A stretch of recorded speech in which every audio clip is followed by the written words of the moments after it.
level of the tumor. You have to go below that. And then only, because tumor can extend till about 4 centimeters below the tumor. Now this is a picture which is showing you the mesorectum, as you can see this. This is what we need to excise by sharp dissection. This is opened up picture. This is the fascia propria. This is the mesorectum containing the lymphatics and the blood vessels here.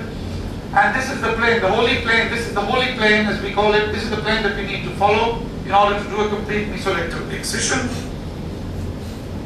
The superior hypogastric plexus, the presacral vessels and nerves need to be preserved in order to preserve continence and sexual function.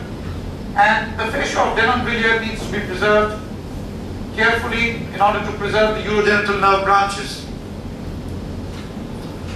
Earlier we were always talking about the distal margin. The proximal margins have never been a problem with colorectal cancers or rectal cancers. We had always been talking about how much distal margin we would need. But nowadays it is firmly believed that it is not just the distal margins, but even more importantly, the circumferential resection margins, which are extremely important. And if they are positive, the incidence of local recurrences are extremely high. The third aspect that I would like to deal with as what we feel are one of the major advances over the last 2 decades is the treatment of liver metastases with curative intent. Any form of metastatic disease in cancer was generally considered to be unlikely to be cured and only treated on a palliative footing. But liver metastases for colorectal cancers, whether detected synchronously or metachronously, can be treated with hope for long-term survival. Now they can be detected, synchronous metastases actually can be detected intraoperatively on the table. Sometimes this is now getting rare with modern methods of investigation, but sometimes you may get into a situation where you just see some metastatic disease which you had not anticipated. Now if it can be very easily resected, go ahead and do it. But if there is a problem, adequate consents have not been taken, then you can go ahead, do the primary resection and wait for about 3 months, and this is the wait and watch time, and then see if the patient is still resectable, then go ahead and resect it. If you have disease flowering up all over, these are the patients who possibly wouldn't benefit anyway from these kind of major resections. They are biologically bad. But if these lesions have been detected preoperatively, as is more likely to be the case these days, I think we need to do a very careful preoperative assessment. And this is the case, I think this is the real indication for doing an FDG PET in colorectal cancers. Some other indications are cropping up, it's an expensive investigation, and in our country I think we need to do it only in cases where we feel that it's genuinely needed and cost effective. Now if we do detect liver metastases in a case of colorectal cancer, preoperatively we need to be sure that there are no extrahepatic metastases, which would then preclude our decision to actually undertake major hepatic resections. And the FDG PET can actually detect tumors in up to 25% of cases in the extrahepatic locations, in which case we don't need to go ahead and do such morbid surgery. What happens when these liver metastases are detected? Maybe after 2, 3, 4 years? Well, this is maybe 2 decades ago we would have just left them alone, but today we need to resect them. We need to resect all metastatic disease in the liver with negative margins. And up to 80% of the liver can be resected. The 20% can regenerate. It is also important that even if it involves more than that, we still have methods like portal vein embolization. We embolize the area which is to be resected, which contains disease, so that the other area actually hypertrophies, it starts hyperfunctioning even before and then we can resect, so the volume of functioning liver actually increases, and we can then resect the diseased segment of the liver, even large segments of it. The take-home message for this is that surgical resection of liver metastases is the only hope for long-term survival in metastatic colorectal cancers. The decision to resect liver metastases, well, depends on technical resectability, adverse prognostic factors, and severe pre-existing comorbidities. The location of metastases is important. Obviously, if they involve both lobes of the liver, some people may go ahead and do liver transplants, not standard of care as yet, I think. Intrahepatic distribution of the metastases, as I just mentioned, important. Involvement of essential anatomical structures, number of metastases, size of metastases, and the functional hepatic reserve after resection, as I have just mentioned. When we are dealing with what are the adverse prognostic factors, so these are some of the factors which would tell us that even if we can go ahead and do this resection, maybe the patient is not really going to do well. Presence of extrahepatic disease, of course, precludes a resection. Indicators of aggressive biology could be high levels of CEA, synchronous metastases with the primary tumor, or short disease-free interval. You've done the primary 3 months back and they come back with metastatic disease after 3 months. These are patients who are very unlikely to do very well. And then progression on neoadjuvant therapy. You have given them therapy, but you have given them chemotherapy, targeted therapy, used all kinds of agents available to use, cetuximab, Avastin, FOLFOX, FOLFIRI, but the disease continues to progress. It may be technically operable, but these are cases which are not likely to do well.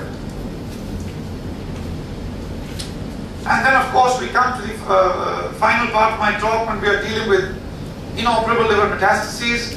These days, of course, a number of studies have been carried out by Salim studies, the other studies are there, where neoadjuvant chemotherapy with FOLFOX or FOLFIRI, along with targeted therapies like bevacizumab and cetuximab. Cetuximab, of course, is to be used only in KRAS wild type patients. In KRAS mutant type, it does not actually serve any purpose. So, and this test is now available for about 5,000 rupees. So I think all metastatic cancers, colorectal cancers, need to undergo the KRAS mutation studies.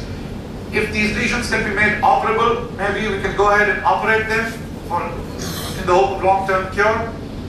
But in case these lesions still remain inoperable, well, there are certain palliative options for liver metastases, and they include radiofrequency ablation. This is, they can use heat therapy, they can use other therapies in the heat therapy.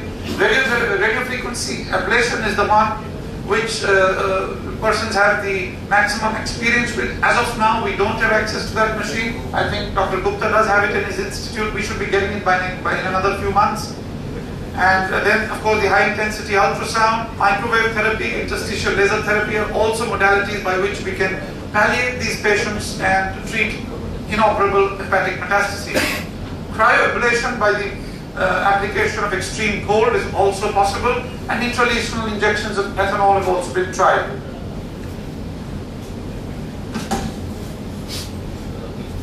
So, ladies and gentlemen, I hope I have not taken too much of your time. Standing between you and lunch, of course, would be an extremely erudite speaker, and I would like to conclude by thanking you for your patience.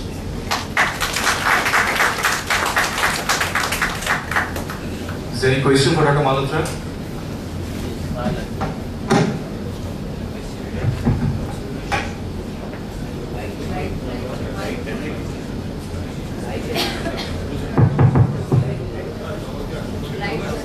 After surgery, but you are doing follow-up, when you are doing a PET, sometimes the inflammatory reaction at the operation site can be confused with the malignant deposits. So how often or how delayed do you advise PET? That's one thing. Second thing, regarding the liver met, if it is up to 4 mets, then people prefer to do the surgery. But even nowadays, with better hands, they are doing also the RFA. Not only for palliative, even for curative intent, RFA is being done now.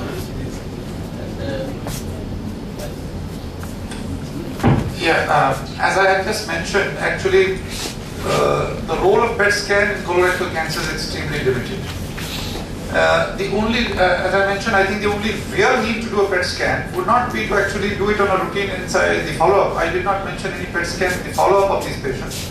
If these patients present with metastatic liver disease, maybe metachronous liver disease, after 3 years you find on the ultrasound or the CT scan you get liver disease, before venturing for a major hepatic resection, we would like to advise the PET CT scan just to exclude the possibility of extrahepatic disease which may not be picked up on by other modalities. So in about 25% of those cases it can pick up. We are not advising PET scan for routine follow-up of any of these patients. And what was your second question?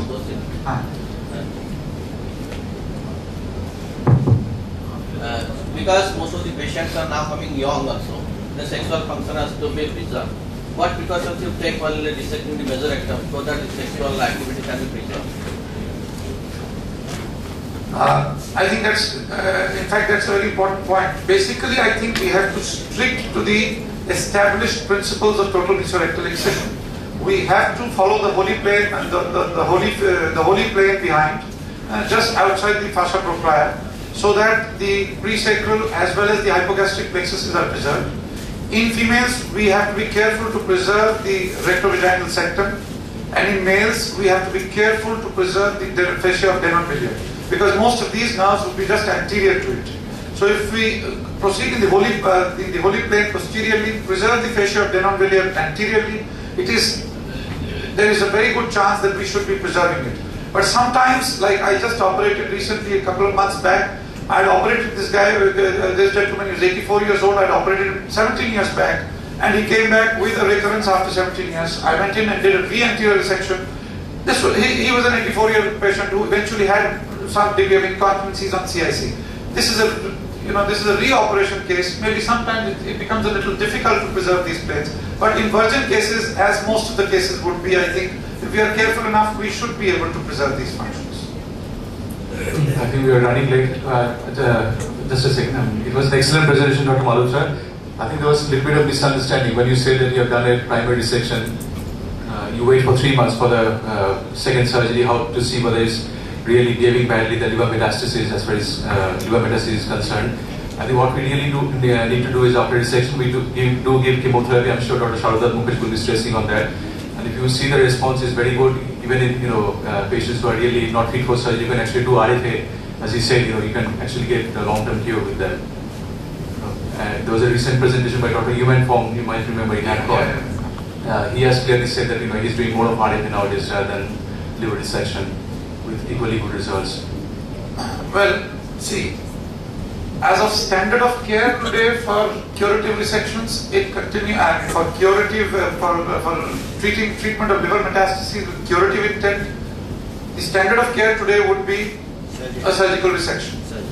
Increasingly, trials are being undertaken between RFA and surgical resections with curative intent as well. As far as palliation is concerned, of course, that's an entirely different ballgame. But when we are treating for curative intent, surgical resection is the modality as of today.